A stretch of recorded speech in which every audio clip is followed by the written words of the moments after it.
Hi everyone, it's a girl also known as Gelo Z.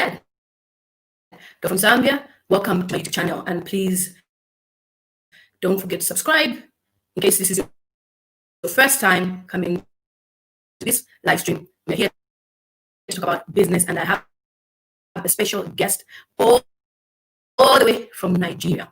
So tell me where you're watching me from as we start this live stream.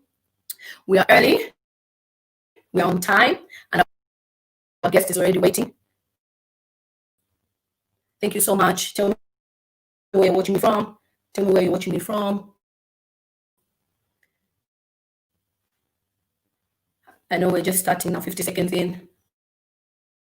So yeah, the guest that I have, 20 people in, good. The guest that I have is a youthful Nigerian that is doing so well for themselves in Nigeria. And for the fact that they are based in Africa, I thought, let me bring you somebody who's successful, who is based in Africa. Yeah. Ash, this sound, I'm even tired of. Hopefully it will pick up. It does that at the beginning, and then it picks up really. The sound quality is poor. We've tried our best. Hi, how are you? I'm trying to pick up, so as I keep on talking, this is the intro. Hi, Kabo, so good to see you. How's everyone? Tell me where you're watching me from. Hi, how are you? Watching from Zambia. Good to see you. So we'll wait for more people to come in. Yes, Eric, it does that. Like when we first start, it's a bit muffy. I think maybe because a lot of people are using, these kind of live streams. Maybe that's the reason why. Maybe that's the reason why. But we won't allow anything to stop us from going where we need to go. I just want to check on my Facebook if it's showing. And then let me know if it's showing on my Facebook. For those of you who are watching me on Facebook, let me know if it's showing on my Facebook. And then I can... Jimmy says, sorry, I'm late, was drinking home. Oh, okay. So that I can add, I can change the stream to public, because normally it shows as friends only. I don't know why. So if you can see the stream on Facebook, let me know. Tough Black Speed says, I'm a Nigerian from Boston. Hi, Amidas from Kalumbila. Good to see you. So keep on coming, keep on coming. Keep on coming. Hi, Rex, how are you? Good to see you. So keep on coming, keep on coming. For those of you who have never been to my YouTube channel, please subscribe to my YouTube channel. I know you will have seen me for the first time. Let me also share this stream on my community tab. Thank you so much. Thank you so much. As you keep on coming, I know more people will come in. More people will come in. Share the stream as well, wherever you're watching me from. And you know what we do, we wait at least we get up to 100 people. Jimmy said you're driving. Okay. Okay. Who else is coming in? I'm waiting. I know it takes time for people to notice that we're live, but hopefully. Mwinga watching from Kabwata. Good to see you. Yes, can you hear me clearly now? KJ Zara says, likewise, Lusaka Zambe missed you, our Iron Lady. Thank you. So we'll be sharing on all the pages that we are live. So I'll just share on my Facebook page as well that we are live right now.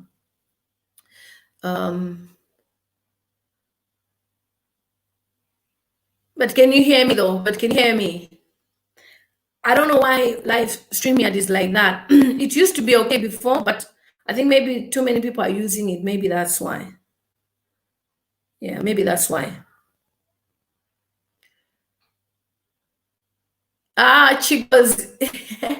Chigozi, no, I didn't. Okay, more people are coming. it said it's supposed to be showing on Facebook. Oh, hi George.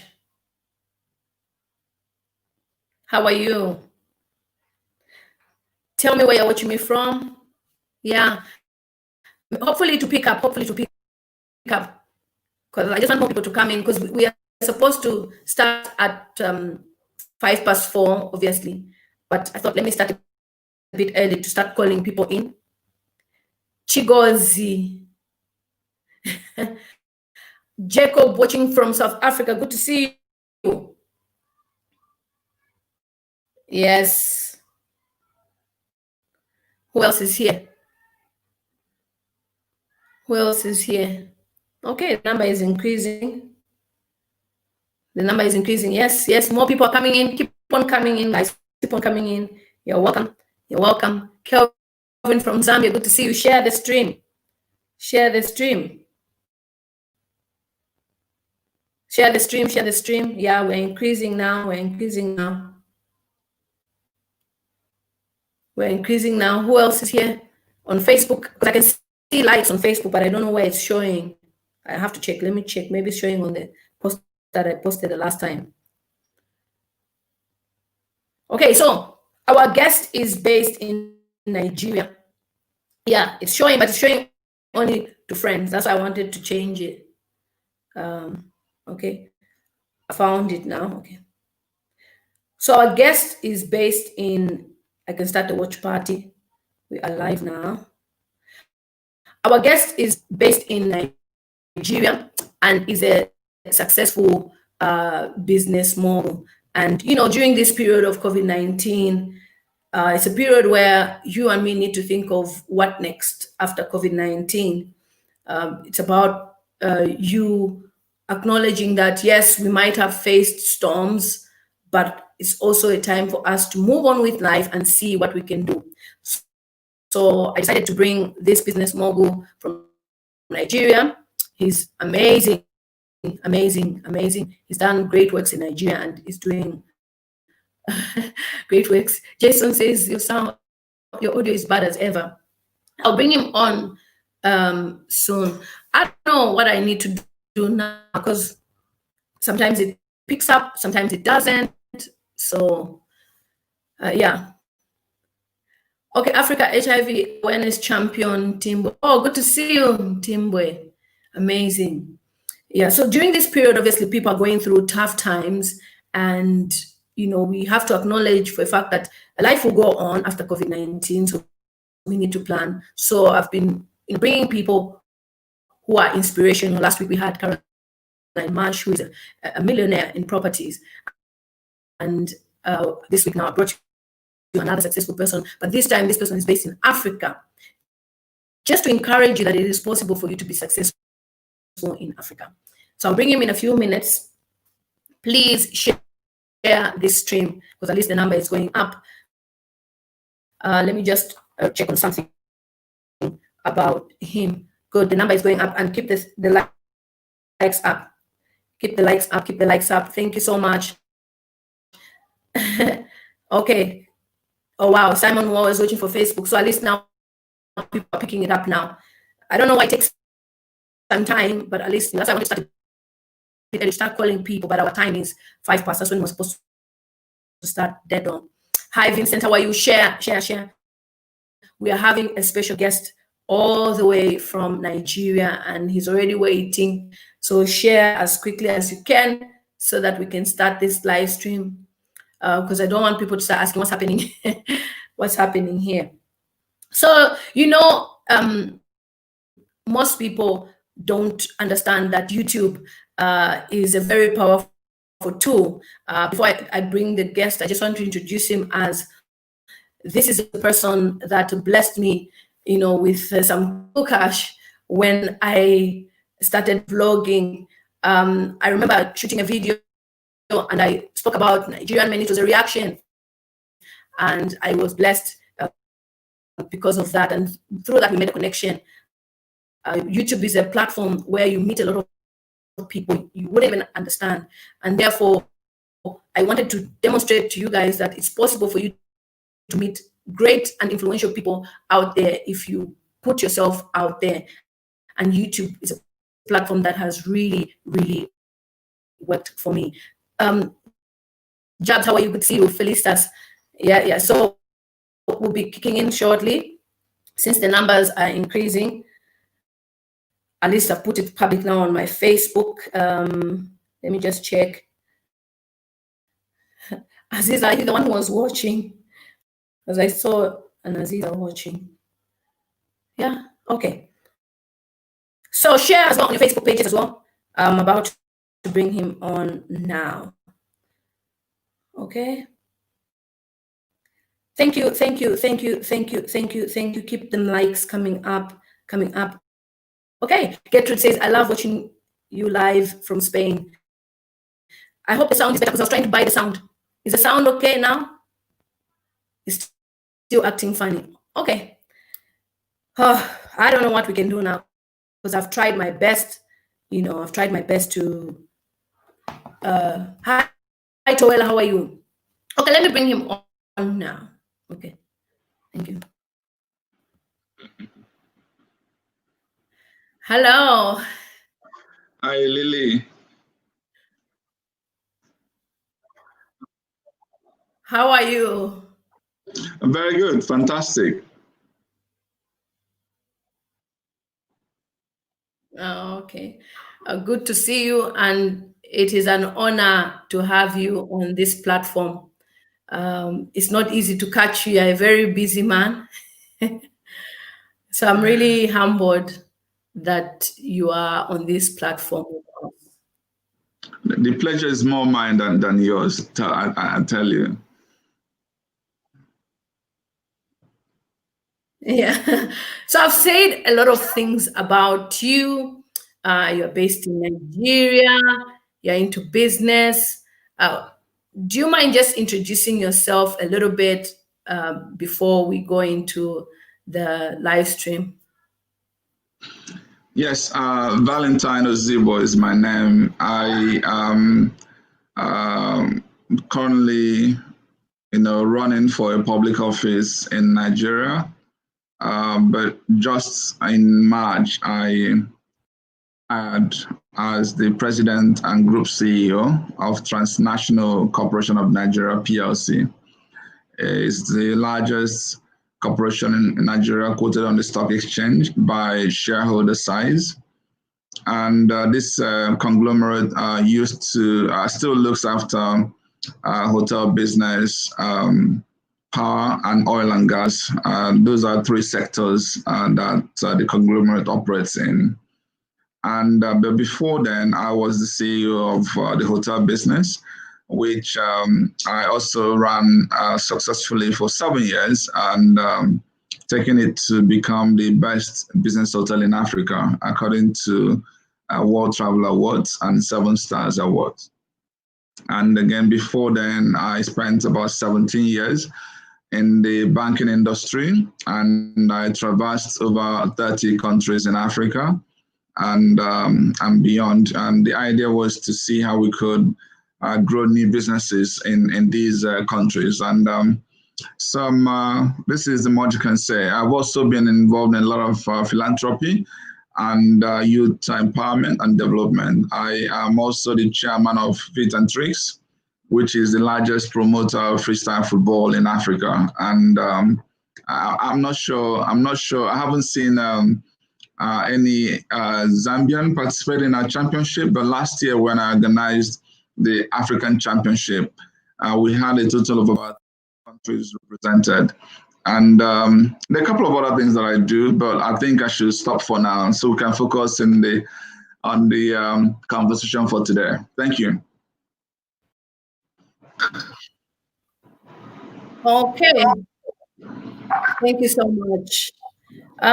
Before we go any further, I just heard you mention about Zambia. And most of the people who are watching are from Zambia. And Zambians don't know that there's so many opportunities for them out there. So do you mind explaining to us about the program where Zambians can take part, and you've never seen any Zambian there? Okay, now we're just talking about the freestyle.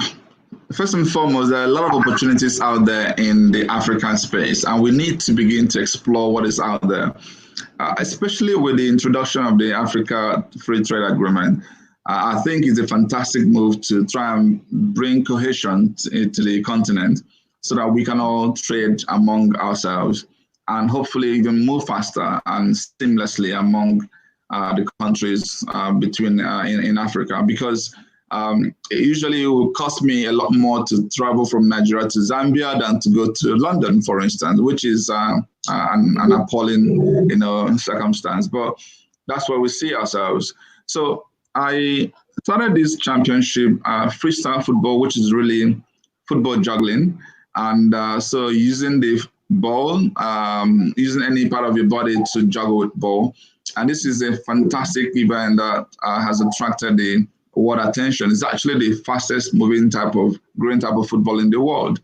But we won the franchise in Africa for the championship. And so a number of, I've done it now for 2 years. And in fact, there's another edition happening next month, July 1st, where we gather freestyle footballers from around the continent. And just by those skills, you can earn world points, you can earn cash prizes. And in fact, in my last championships, I've actually had to present a brand new car to the winners of this event. So it's something we've done to try and empower the youths and provide another lucrative business, profession, vocation for them. And while they're having fun, they're also making money. So this is something that is open to any country in Africa. And especially what I can tell you that the Southern Africa and Eastern Africa, they're excellent in this. I have a lot of legends from out of South Africa, for instance, and Tanzania as well. In fact, there was this Tanzanian woman who I brought to Nigeria for the first time. We probably assisted her fly for the first time in her life. But she's elderly, but you need to see what she does with football, and to the extent that her story has been reported both on CNN and BBC, and actually was tweeted by the current US president. Really? Let's not talk about it. Yes, and the message out there. So we actually arranged for her to come to Nigeria. She's currently the number 2 in Africa. Wow. And Nigeria beat to it in the championship, and but in the male category, an Ivorian is the current champion, followed by an Egyptian, followed by a Sudanese, and so far it's been fantastic. So one of many things that I do to try and encourage the younger ones. Okay, wow, amazing. Wow, there's a lot of things that go on out there, and without exposure, people would never know. So I wanted to ask you questions. What would you say about starting a business in Africa for somebody who has no capital, no family? What do you think the path somebody can take in order for them to secure funding or for their business to kickstart? This is an excellent question, because the world we live in is so challenging. And as a matter of fact, with the COVID, the pandemic, it's even worse. There are a lot of reasons for anybody to give up hope, a lot of reasons to get demoralized and think that the world has come to an end. But people forget that with adversity comes ingenuity, comes brilliance. A lot of the companies that we celebrate today actually were created out of adversity. And what I can also tell you from my own personal story, I grew up from a very humble background. And it is actually that adversity that brings the discipline in you, because you've got to race faster and harder and smarter to be able to meet up in this competitive world. We live in a very competitive world. And so the most you can do to succeed in anything that you do is show up really well, really good. And so, there's a lot to say, and I'll touch on those, but I just want to make these general comments, because you have to win the battle from the mind first. If you don't win from inside, you can't win from the outside. So it's when you have the right mindset, right mentality, and then you approach on anything, and you can actually begin to see opportunities instead of problems, instead of challenges. So it is important to shift your mind to that position where you see yourself as a winner already. And you start to then take the right steps, and then the success will begin to emerge. So if you want to run a business, typically the simple thing anybody will tell is that make sure you do your business plan, look at your environment, look at the market, look at the competitors, and put all that together, put your right strategy, and look at to see how you're going to raise the funding, bring the equity component, bring the debt component. And you can go on and all of that. But the reality is that how many of us even understands what a business plan is, the importance of it, and how do we even engage people? There are, again, this is one topic that I can spend 3 hours responding to, but I know there are a lot of other things to say. So let me go straight to this point to say, please, when you are starting off, especially in Africa, where you think and where we also know that the government is not doing enough. The government, if you're looking up to government to create the El Dorado, you're wasting your time. Unless you want to become that government eventually, and then fantastic, you can go and be the change you're looking for. And this is not to take away the amazing things that some of the leadership within Africa is not to take away what they're doing. Some of the government, leadership actually doing the right things, creating the enabling environment, because ultimately they recognize that government can't really do much other than create the enabling environment for private sector, for you and me, the small businesses to thrive, because that's actually when the real development happens. The real development happens when the small businesses can thrive. And to thrive, they can, look at the tax regime, look at the power infrastructure, look at the road infrastructure, look at all of that must be done. But I'm here to say to you, put that aside, assume those are not going to happen to your advantage, but still, you can turn those issues to your advantage. And when you do that, and when you have come up with a winning strategy or what you think that can make sense, when you approach people like a solution provider. Don't approach people like a beggar. Don't call your uncle, please help me. I need help. I haven't eaten. No, engage your uncle and say, I have studied our environment. There's no bakery business around here. Can you imagine that the kind of farming that our farmers are doing is with little, automation. And in fact, look at the fact that they haven't been able to get the right yield, but do this kind of thing. I have studied it and I've seen where it's done this way.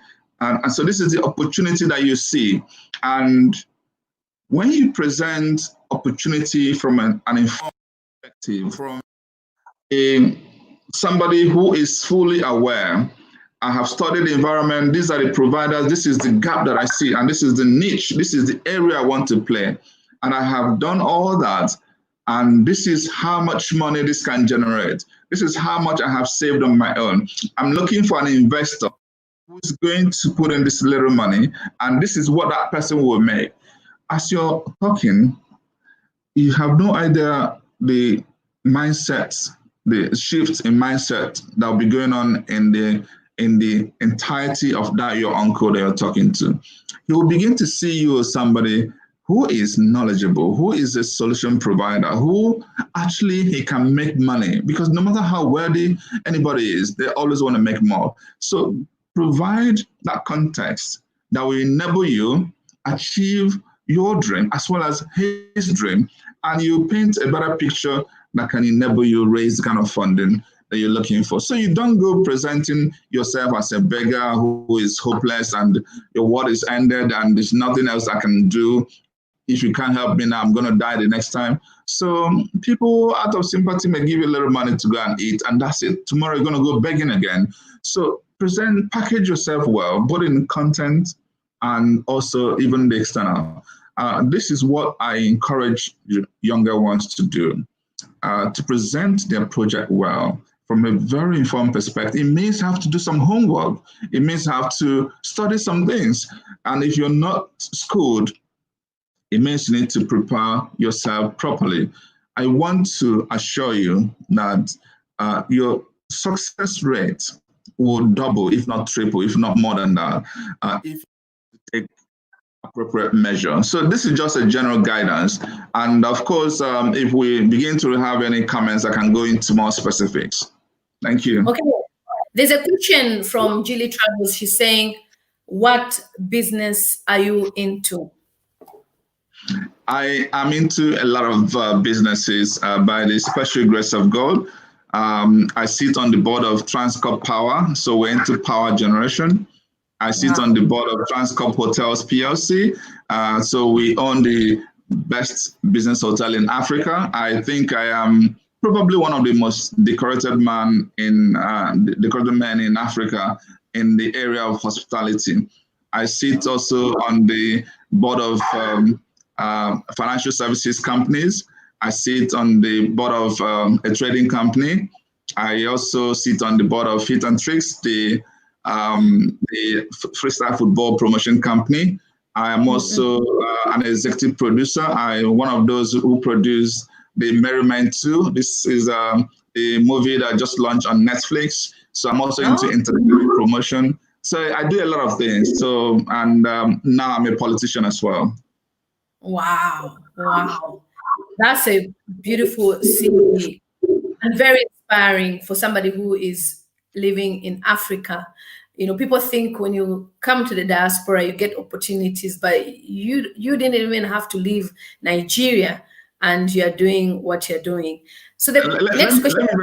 Let me take you on that. So in 2003, I actually gained scholarship, Chevening scholarship, to study have my second master's degree in England.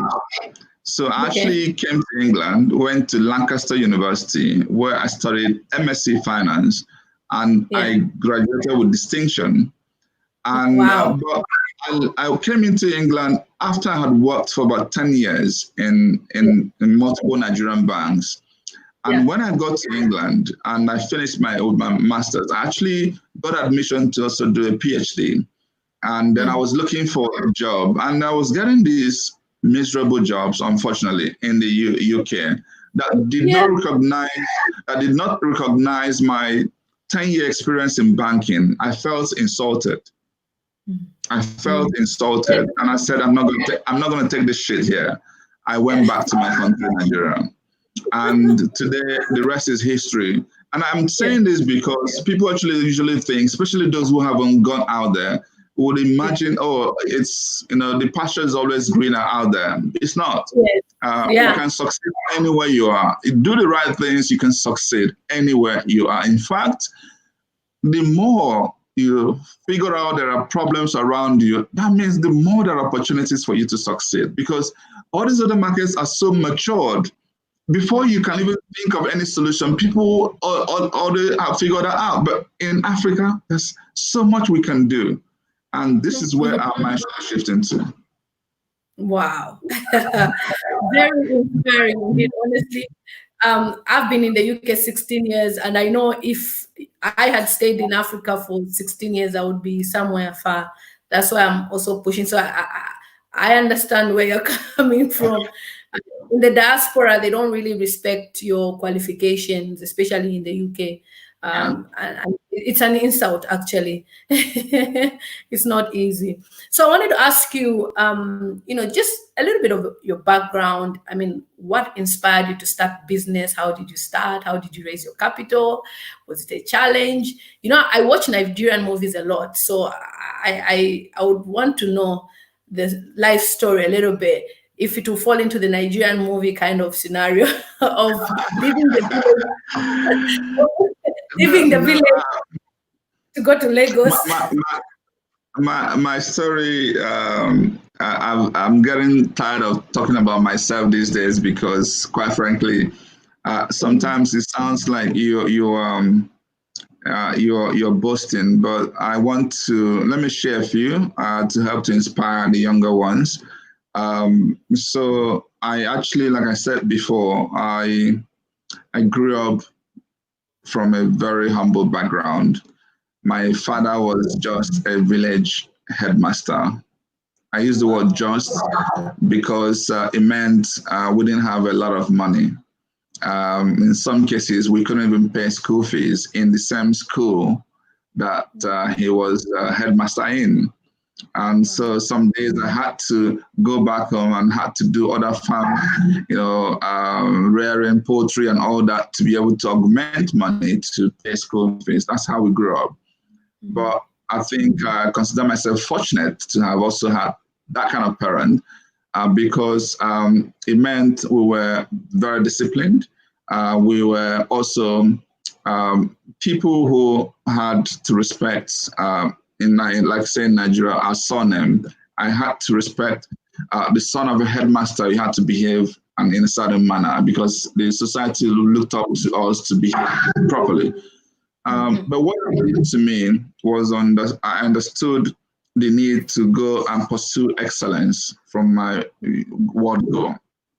I always wanted to apply myself to the best and be the best of whatever I put my hands in. And I had that singular belief that actually, if you hunger for something, the more you're likely to succeed, the more than the person who is even more gifted. So when you see two people who may not be equally gifted, you may think that the person who is more gifted may succeed. No, it's actually the person who hungers more for it. But of course, this I've seen manifest in many ways. So I grew up, becoming one of the best students in my primary school, best student in my village secondary school. I actually was made to teach. When I was done with secondary school, I taught physics and maths. I was really a special science, student. And I wanted to study medicine. I wanted to be a medical doctor, not because I knew anything about medicine, but because I just wanted the name doctor ascribed to my name. But I sat down with my eldest brother. I'm the last in the family. He is the first. He's late now, so he was the first. So he sat me down and taught me the need to consider a number of things: my passion, what I liked in life, what was my greatest skills. And he asked me, what was the best subject? I said, maths. So why do you want to study medicine? Even to write for the qualifying admission exam, you don't take mathematics. So we zeroed in business. So I ended up going to the University of Nigeria, where I met the best results in the department and also the faculty. I had my MBA there, qualified as a chartered accountant, became a fellow in many professional bodies. I started banking work. I spent 17 years. At some point, I was moving from one country to another. I traversed, I'm sure I've been to at least 50 countries of the world. From being a village boy, who in my 30 years had never gone to anywhere, not even Ghana or Zambia, but within my first trip outside of Nigeria was coming to England. And wow. Just because I gained the scholarship and they took my passport, I never went to the embassy for visa. And the stamped it, I went there with my 3-month-old baby and wife, and the rest is history. Came back, continued with my banking job. And that's how I learned the rope from many great mentors. And eventually I became the CEO of the hotel business, and then became the group CEO of the conglomerate, and then started to do other things from the savings that I had made. And this is how I started growing other businesses, because what bankers are to business is what a medical doctor is to the health sector. So we are the one that would advise the the corporations, the small businesses. This is how you should run it. This is how this kind of loan you need.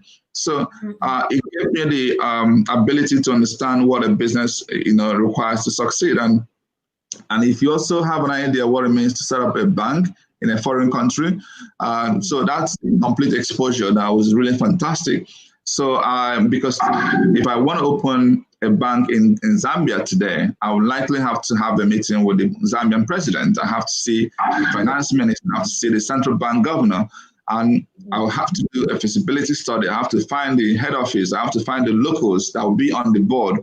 And when you do all that, then create the IT integration and then hire the staff, then you move on to another country. So that's kind of thing I was doing from year to year. So that exposed me a great deal.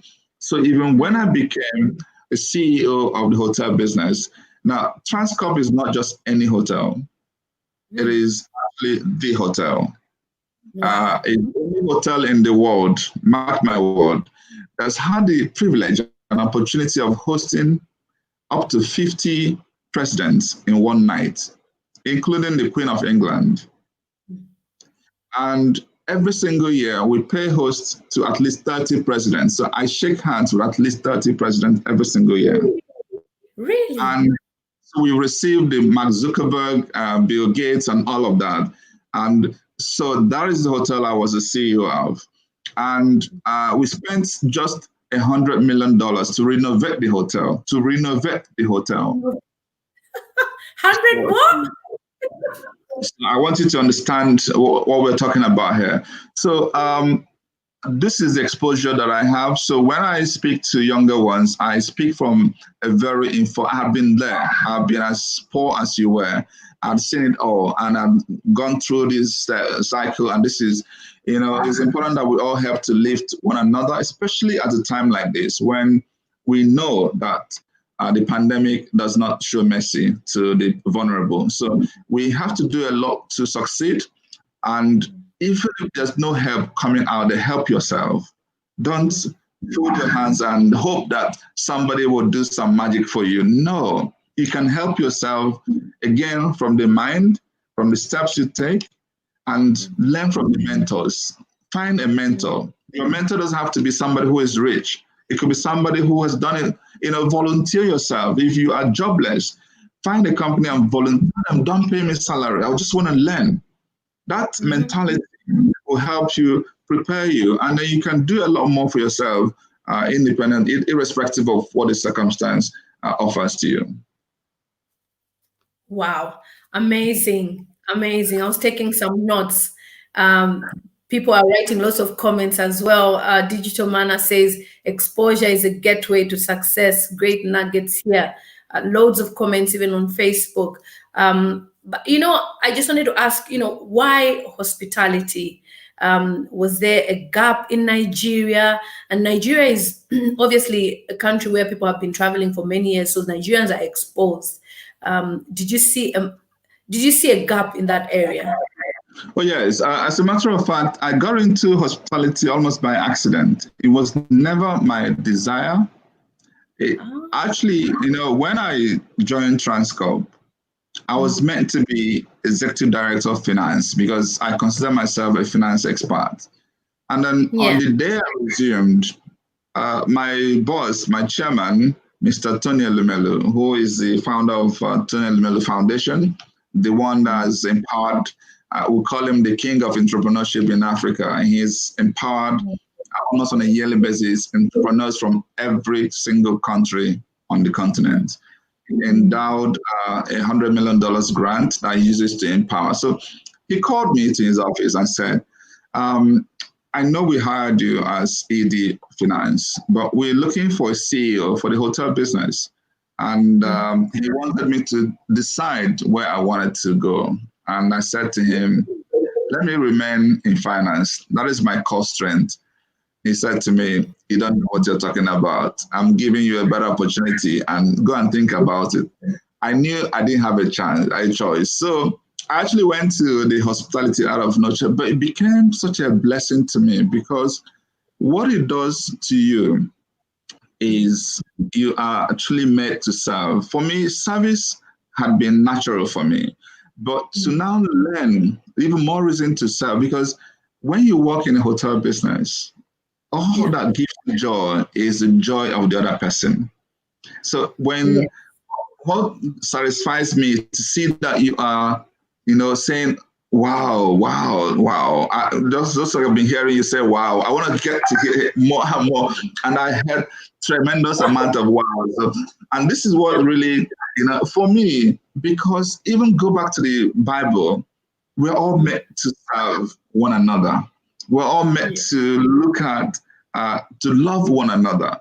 And the best example of it is in the hospitality, where you are listening to how they arrived, how you check them in, what kind of food that they eat, how their bed is kept, how everything. So when that guest is checking out and is beaming with smile, you're happy because you know that it's going to have a repeat. It's going to, and it's one business that doesn't, it doesn't show mercy. When you get it wrong, they're going to the internet. They're going to leave comments that will keep you awake. So you better get it right at all times. So when I go to events now and I pick up drinks and I'm sharing to people, and why are you sharing drinks? Well, you're too big for this. No. This is my nature. This is what I've been called. This is my calling. So let's see service as our calling, because through this, it can actually satisfy God's injunction to love one another. Wow.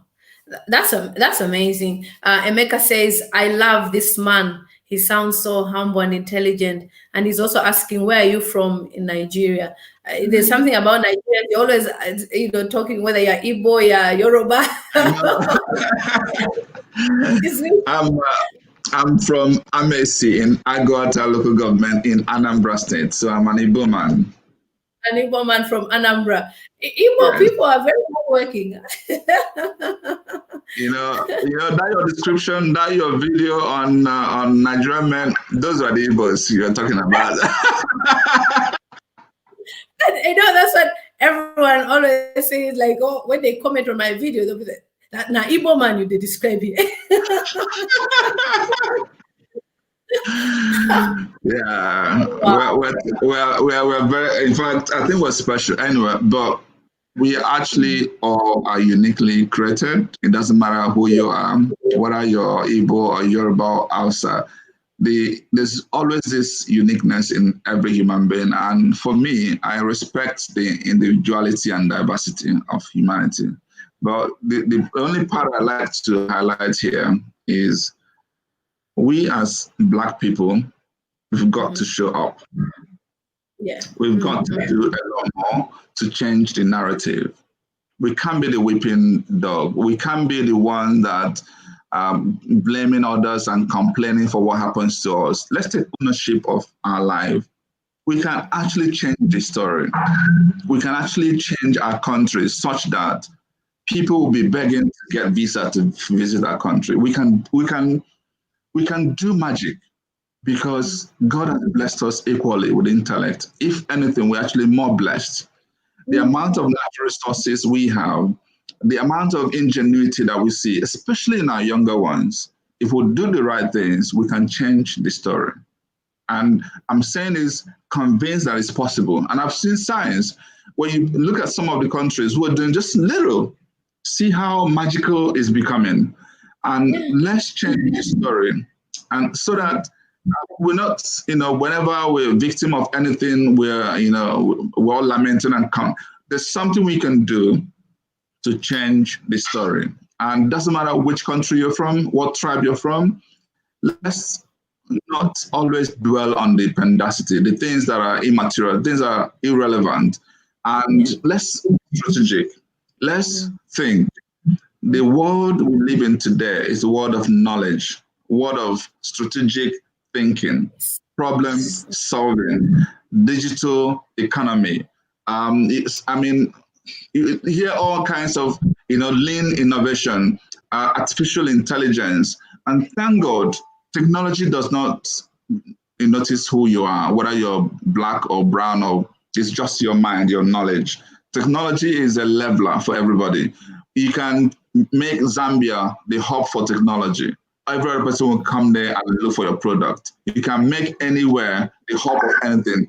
It doesn't have to wait for us to have all the big infrastructure. So let's not blame the colonialism. Let's not blame the superpowers. Let's not blame anybody for our circumstance. Let's take ownership and responsibility for our lives and action. And if we begin to change our mind, trust me, the story of a Black man will change forever. Wow, powerful, powerful, powerful, powerful. Some comments. Khadija says, what advice would you have for someone sourcing out a niche for their current small online business during this time of the pandemic?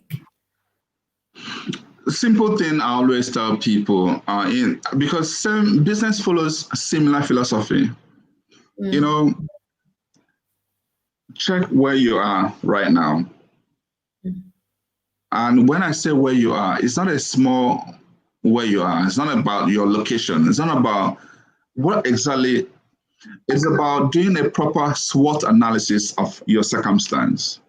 What are your strengths? What are your weaknesses? What are the opportunities? What are the threats? If you have that mastery of where you are, craft a vision of where you're headed. That's where you want to be. In 5 years' time, in 3 years' time, this is really where I want my business to be. And make that vision audacious. Let it scare you. Have a vision that, wow, you're going to be, when you tell it to the next person, it's going to jump off the cliff and say, you're joking. Then you know you have the right vision. And then begin now to ask the very important questions of, what do I need to do to get there? What do I need to do to get there? And this is where you answer all the W's, the who, the why, the what, and when. So if you're able to develop this, you are ready to get on. So what niche do you want to play in? Who are playing there already? How do you think that opportunity exists? And what strengths do you have? And then what do you need to get there? Do you need some mentorship? Do you need some partnership? Do you need some joint venture? Do you need some financial capital to be raised? Whatever that answers are, if you begin to solve those, what I tell people, when you do the right things and you also pray to God, you'll be shocked how things will conspire in your favor for you to get there. Things will begin to work like magic. And this is when the real miracle actually happens. So please, whatever the business, whether it's online, like you've said, Khadija, if you follow through this simple process and define that perspective clearly and follow and execute, precisely, meticulously, you will get to the end point that you deserve. Okay, thank you so much. I was trying to do some comments from Facebook, but there's a comment here by Chip Car who says, what is your take on stock and Forex trading? Do you believe it can be a lucrative source of income for an individual without a lot of capital? Trading is always a very risky business, especially when you're trading in our own environment where there are not a lot of checks and balances, where the movement on the stock market does not depend totally on fundamentals. You will see a company whose profit has doubled, but the share price is coming down because of other factors. And the factor could simply be because the portfolio investors from abroad are taking their money, and then you're crashing. And so you start wondering, why did that go wrong? So in our own in our own world, trading becomes like absolute gambling. And you know what that is. It means high stake, big money sometimes, and big losses sometimes. So the much I can say is trade carefully, trade cautiously. Don't stake your entire capital. What I said to people is, if you know you have X amount of money, agree what percentage you're staking on trading, so that even if anything happens to that, you're ready to be unscattered. And so make sure the other part is invested in a more stable, option. And then when you then begin to play around with that other little percentage of X, then you're in better shape. So trade carefully and cautiously. Of course, I've also seen people who have made a lot of money doing those, but I want you to, be properly cautioned. Yeah. Thank you so much for that. I've always thought trading is a risky business. I know a friend of mine here who lost £2,000. I wish he was watching this. He lost his money twice.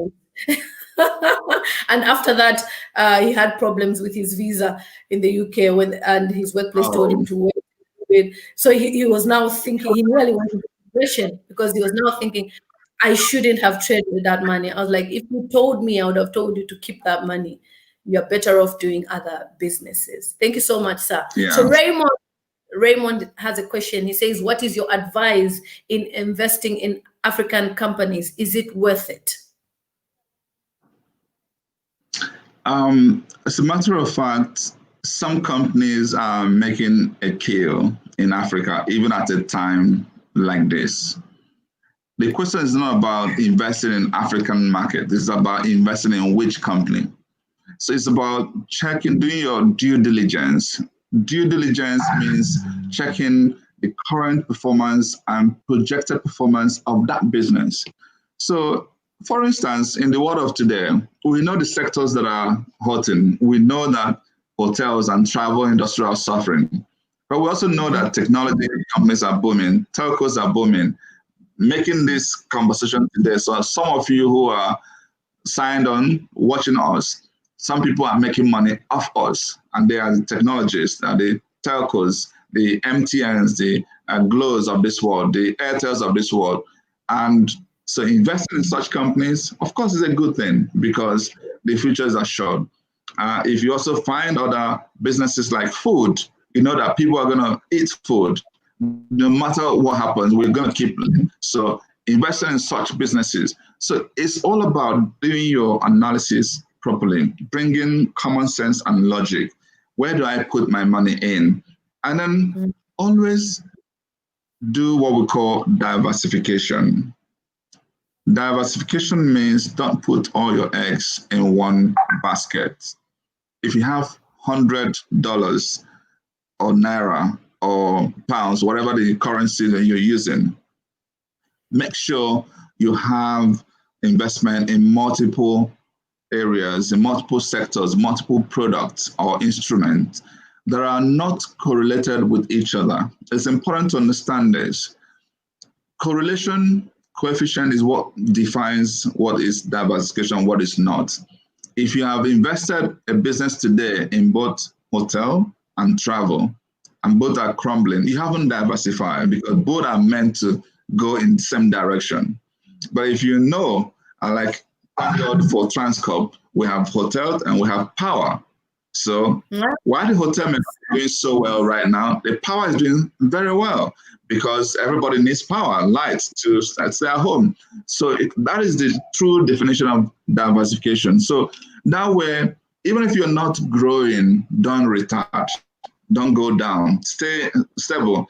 And of course, if you now do the right thing, you can actually turn around the one that's not doing well, which is, again, the ingenuity we're bringing to bear in the hotel business to see how can we turn it around so that the story will be changing for good. So my simple advice is diversify, irrespective of what businesses you're in, and look well, do your due diligence properly. Wow, powerful. Ruben says, how is your business coping during the pandemic? And you explained that you have a power business as well. That's amazing. Yeah. Okay, so lots of people are asking this question. Are you able to mentor them? I mentor a lot of younger ones already, and I'm happy to mentor. But what actually is mentorship? Mentorship does not always mean that we have to be in touch. You can actually read up about somebody, follow their life trajectory, and you can get your inspiration and do the right things. But if need be for us to also engage and talk, obviously, subject to the available time that we have, I'm happy to do so. I also lead what is called Unusual Entrepreneur. This is actually where we bring faith and entrepreneurship together. And so Unusual Entrepreneur was part of what we came out of for Unusual Praise, which is the largest Catholic gospel event that I chaired in 2018. And so what we decided to do, instead of just preaching the gospel of Jesus Christ, which is the single most important thing in our lives as Christians, but for that to say, let's add to this economic empowerment. And so, for instance, last year, we were able to raise about 40 million that we used to empower about 52 people.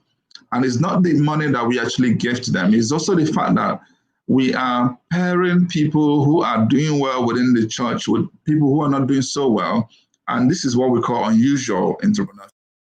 And this way, simple advice from a mentor to a mentee can actually change the mentee's life. And so to answer your question directly, yes, I'm happy to mentor some of you to the extent that I can, especially now that I'm running and going for elective position. It means I'm actually even busier now, but to whatever extent that I can, I'm happy to mentor.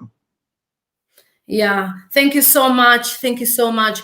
I wanted to ask you, what do you think of running an airline business? Because I've seen in Nigeria, you've got lots of airlines, Air Peace and so many other businesses. Like in Zambia, we are limited to a few airlines.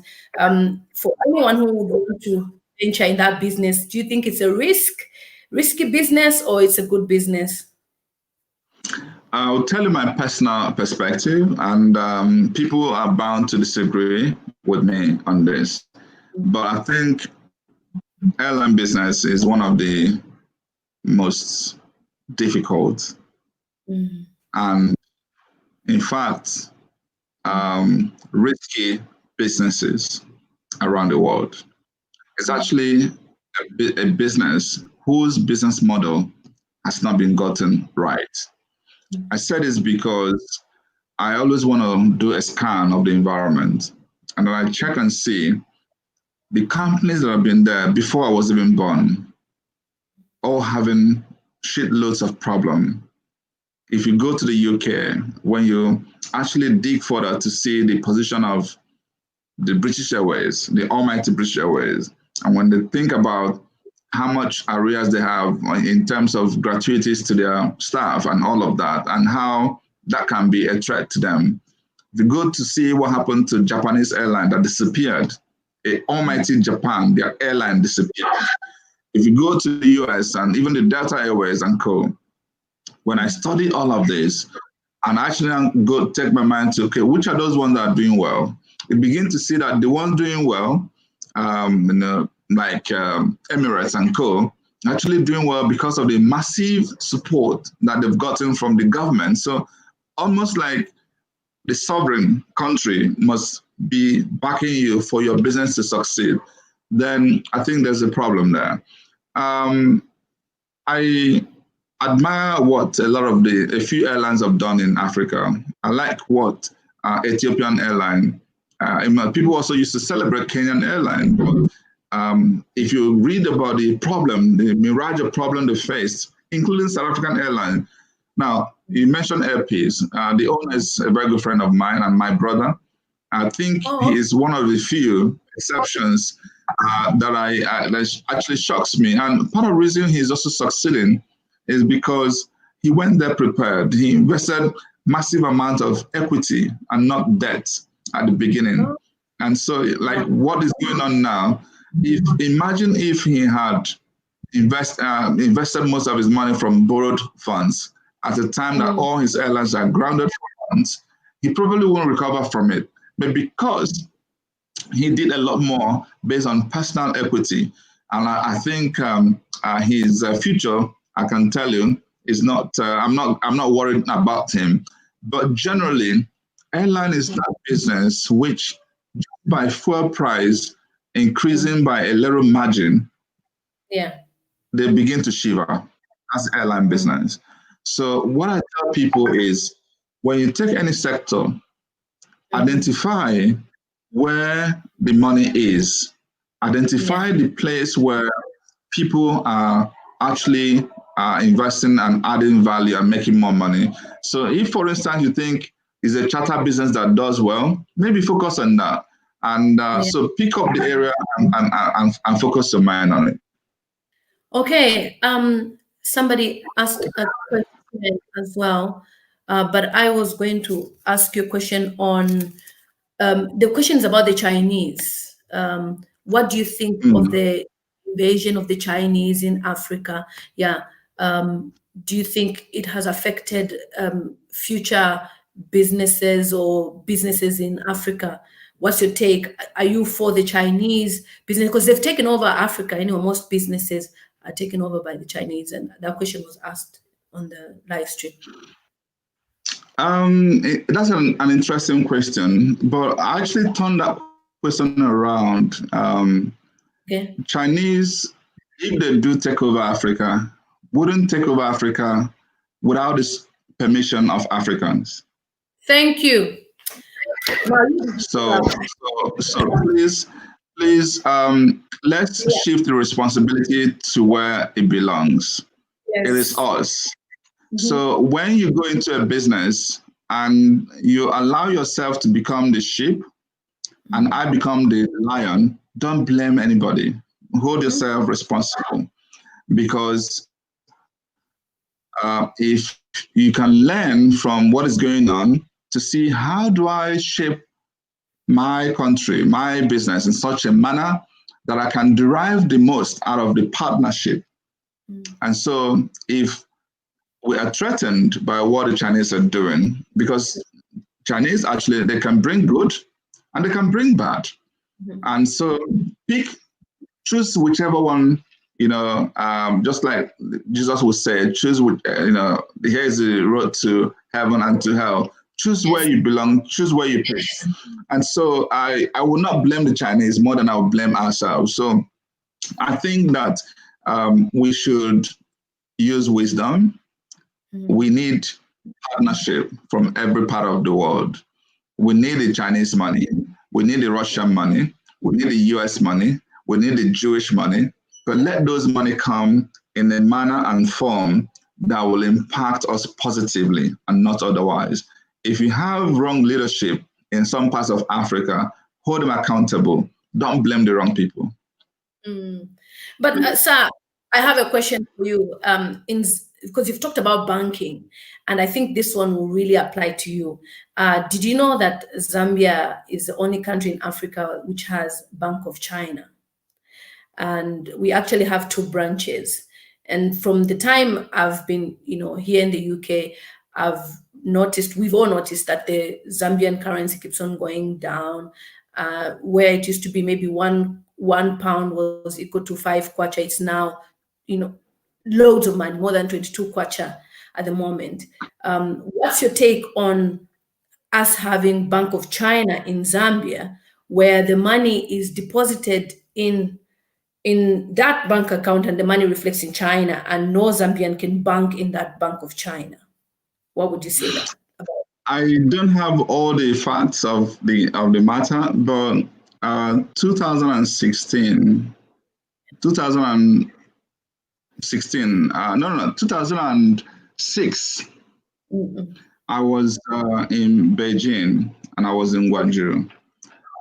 What did I go to do? I went there to establish a bank. Okay.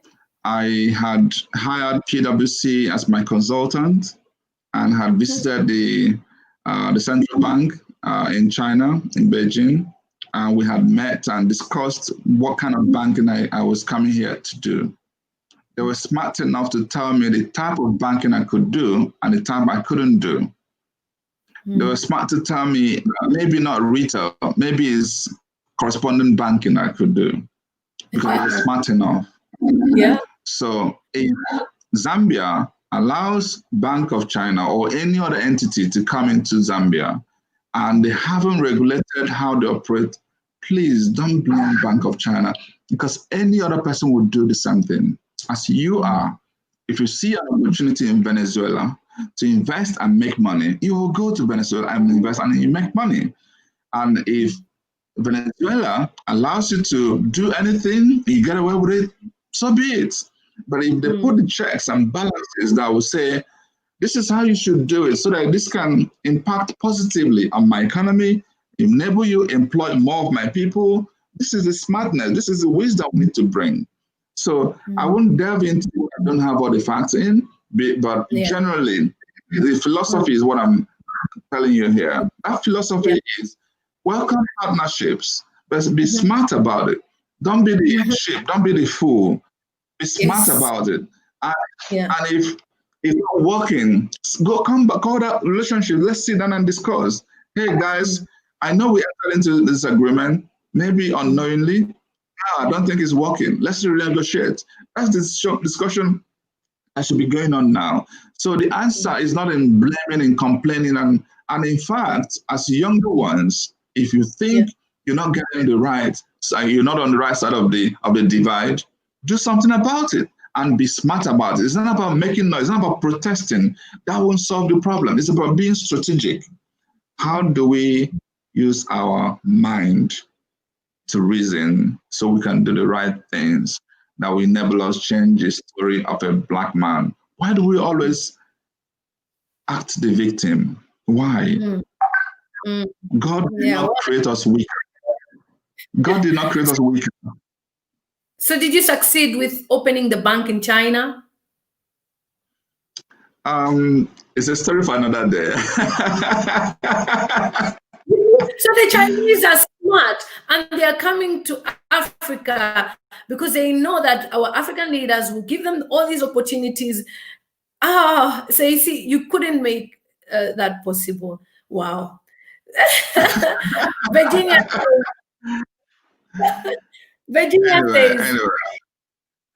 Virginia says Virginia is Nigerian, by the way. She says she's scared to be swindled. She would like to invest. What advice would you give to people who are in the diaspora who would like to invest and they're scared of being swindled because she's been swindled before? So investment is always, anything that you do in life is a risk. There's a risk of not investing at all. There's a risk of investing in the US. There's a risk of investing in the UK. There's a risk of investing in Nigeria or in Zambia or in Burkina Faso, anywhere. And what I've learned from, I am a specialist in finance. This is what I studied for a living. Every investment, you always look at the risk and the reward. And just make sure that the risk you're taking matches the kind of reward that you're expecting. And you take your decision. If you are a conservative person, you don't want to lose your money, go and place your money in the bank, put it in a fixed deposit. Simple. Actually, in most cases, it's the best thing for you to do. Because the Nigerian or the African countries will offer you a much better term. You are likely to earn up to 10% in a year on a fixed deposit, unlike the 1.5% in the US. So convert the money, send to home, and invest. So that money can yield you. And if you want to take a little bit of risk, then you go into the stock market or the housing. If you want to take even more, you can go into trading. You want to take more, so your opportunities will depend on what type of risk profile that you have. So that's what I can say. It's a general advice. I'll be more useful when it's a bit more specific. So, but generally, please do not shut your eyes on the African continent. We actually want you guys to start to bring that money, because that will do more, it will add more value in the continent than where it is today. What we're actually saying to the leaders, stop putting your money out there. Stop taking your foreign reserves to these foreign banks, put them in your local banks, because then those local banks can become stronger. They can now be able to lend to the real sector, and they're able to now help you or your siblings or your brothers or your neighbors to succeed. Yeah.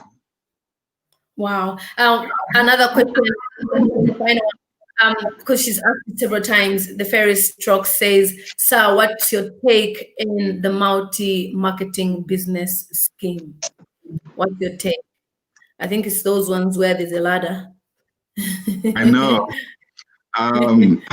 This is actually an interesting. So for some reason, I think God has blessed me especially that anything I do, I always succeed. anything.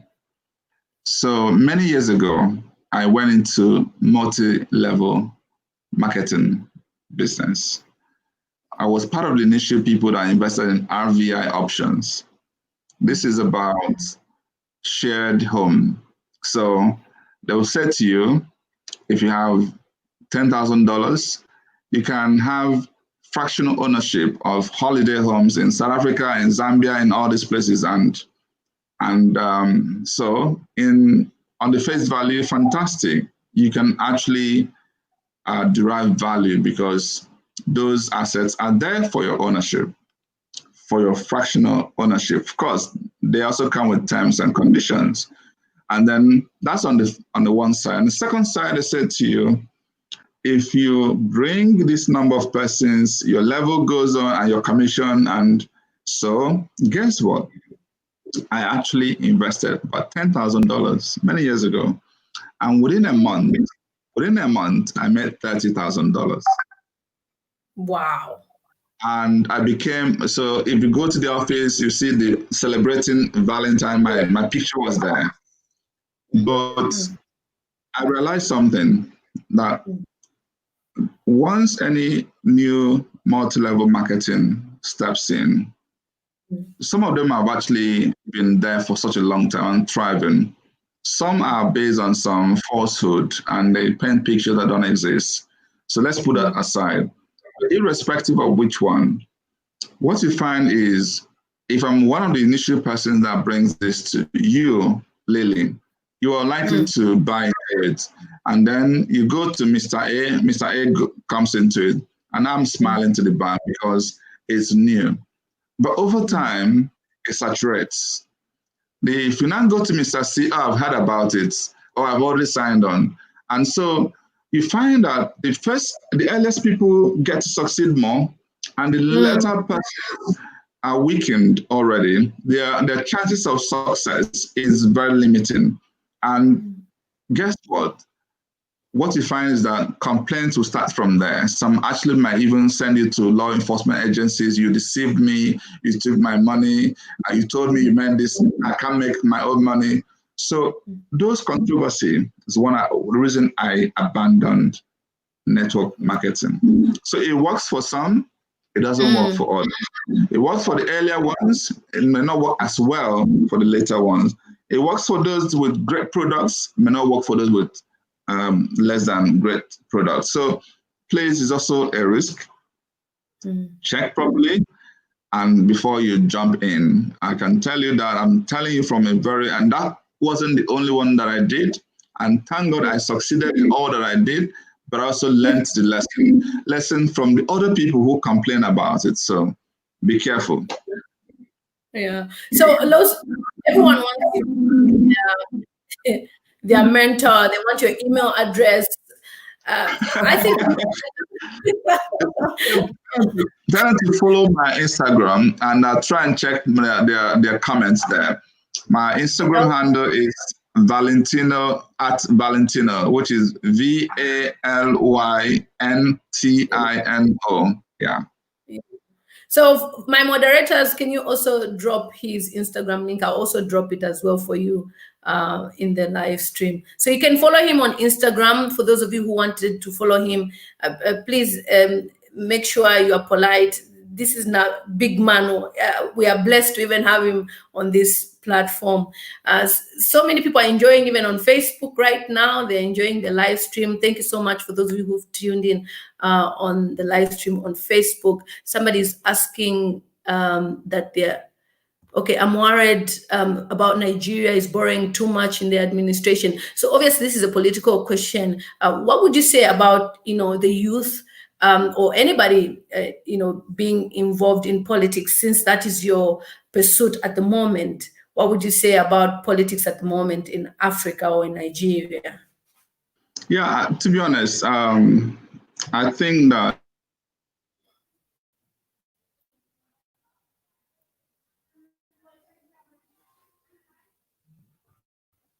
A signal? I don't know. Can you still hear me? Because at some point the network flickered. You can see me properly, right? Yeah. Okay, what I'll do is let me hide you. I can. Let me hide you for a minute and bring you back because sometimes it does that. Hello, Let me okay. just hide you for yeah, we can. Thank you. Okay. Thank you, sir. Okay. Mm. So Yes. if you go back to those our leaders who fought for our independence, check what their age, you know, some in their 30s, some in their 40s. Those were the leaders. And they took Africa to where Africa, couldn't get to at their time. But in some cases, you find that people who are in their 30s, in their 40s, even in their 50s, still consider themselves too young to go into politics. That is alarmingly shameful. And guess what? In most cases, we have people who are, no matter how respectable they are, the age is not on their side anymore. Governance requires a lot of energy, requires a lot of ingenuity, creativity. The world is changing. We live in such a competitive world that we should always be saying, why is that country doing better than I am? Why is that leader doing better than I am? But we don't have leaders, not too many of them anymore. We're looking for people, we have people who are basically in their retirements in various African countries, and the youths are doing not enough.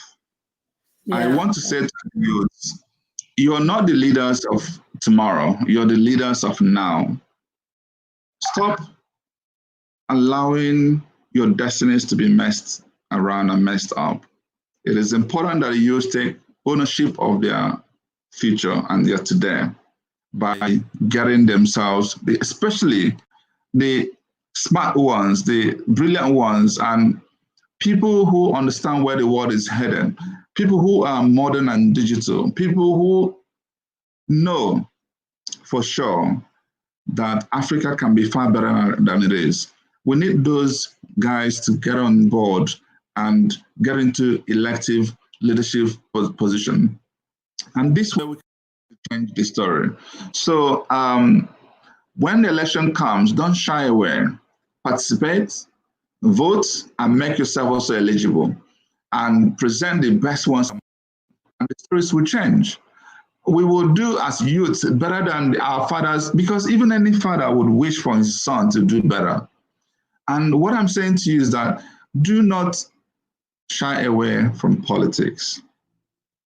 Regulate what happens, recruit the right people, and let competency drive your behavior. Don't allow religion or ethnicity, he's from there, he's not from there. Those are bullshit.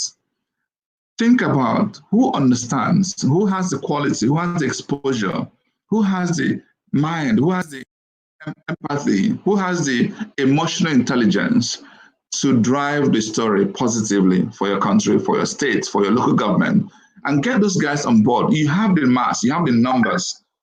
Between youths and women, if we come together, we can change the story for good in Africa. So let's not shy away and let's allow our fathers to retire and let's take care of them. But do not shy away from venturing into politics. Okay. Thank you so much, sir. You've been amazing to host. I know you're such a busy man, and it's an honor, a great pleasure to have you on this platform. We met via YouTube, and me too, I'm now going to chase you for mentorship now.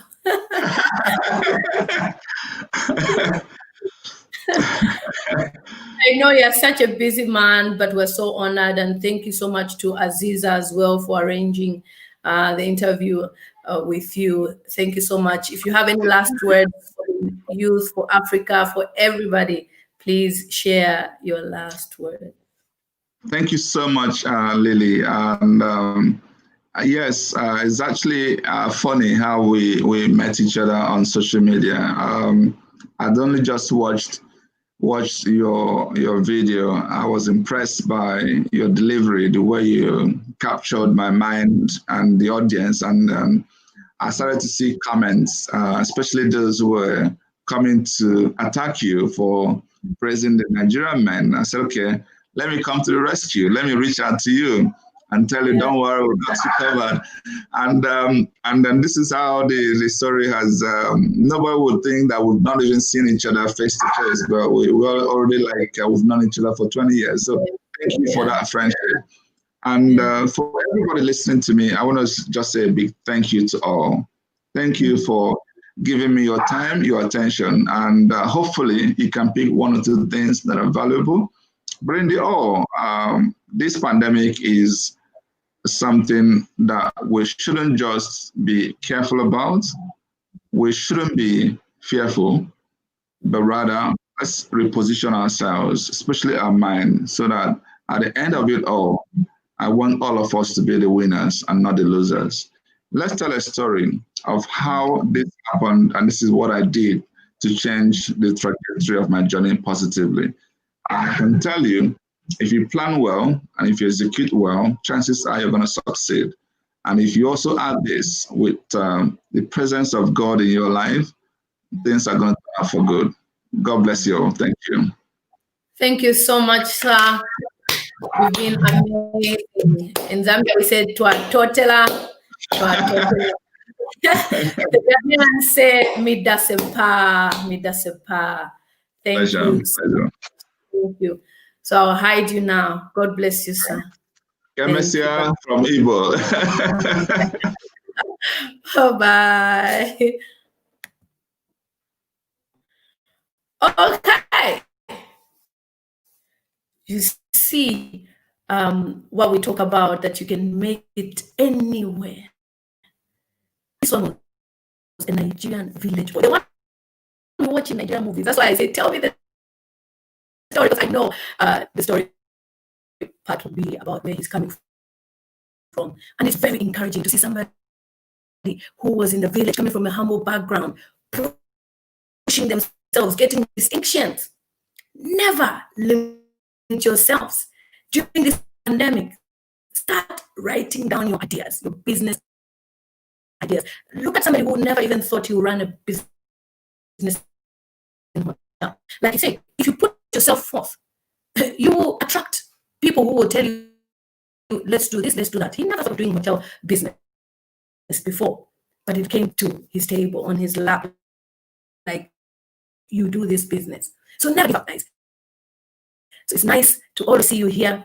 I will be having more people coming on this live stream to encourage you, to empower you, to lift your spirits, so that tomorrow, you remember and reflect on the few points that you collect a few points from here, collect a few points from here. But at the end of the day, we're looking for you as a youth, or as a young person from Africa, as a Black person from Africa, thinking of how you can succeed.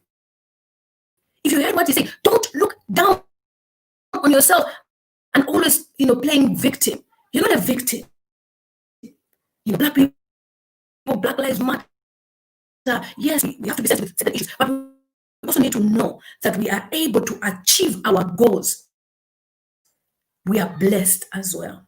It's a golden times, also known as Gelopa Z, Umwanakashiwapa Zambia. Until next time, I'm sure tomorrow, Sunday, I'll be having somebody, I'm hoping for everything to go on. That's a political party leader in Zambia. Yes, we need to talk about what's happening in Zambia as well. So you guys, wherever you are, stay safe, stay home. I love you, I love you, I love you. And as we end, I end with a song as I'm trying to end the podcast. Nangu banchinge ukufirana kanana la tulu kusha pakafyan fire pakafyan fire